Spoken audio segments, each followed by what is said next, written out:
আজ তৈরি করছি বাসন্তী পোলাও। আমি চাল, গোবিন্দভোগ চাল ধুয়ে রেখেছিলাম।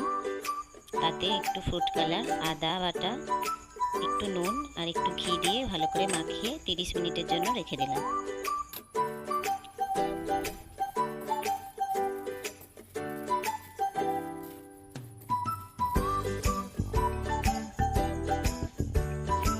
এবার কড়াইতে ঘি দিলাম, সাথে কিছু কাজু বাদাম ও কিশমিশ হালকা করে ভেজে তুলে নিলাম।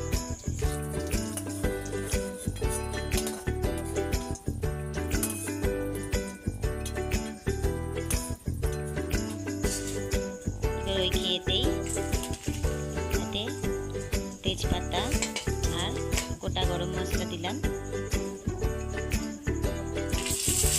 ভাজা হলে এবার এই মেখে রাখা চালগুলো সাথে দিয়ে একটু নেড়ে নিয়ে এবার কাজু বাদাম কিশমিশগুলো দিয়ে নেড়ে চেড়ে নিয়ে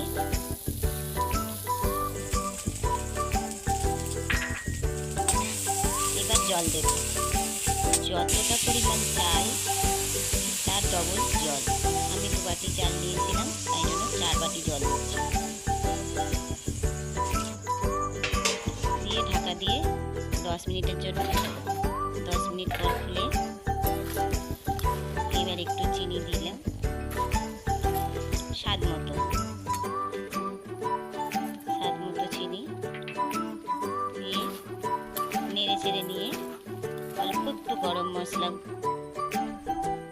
ছড়িয়ে দিয়ে নেড়ে নিয়ে হয়ে গেল বাসন্তী পোলাও।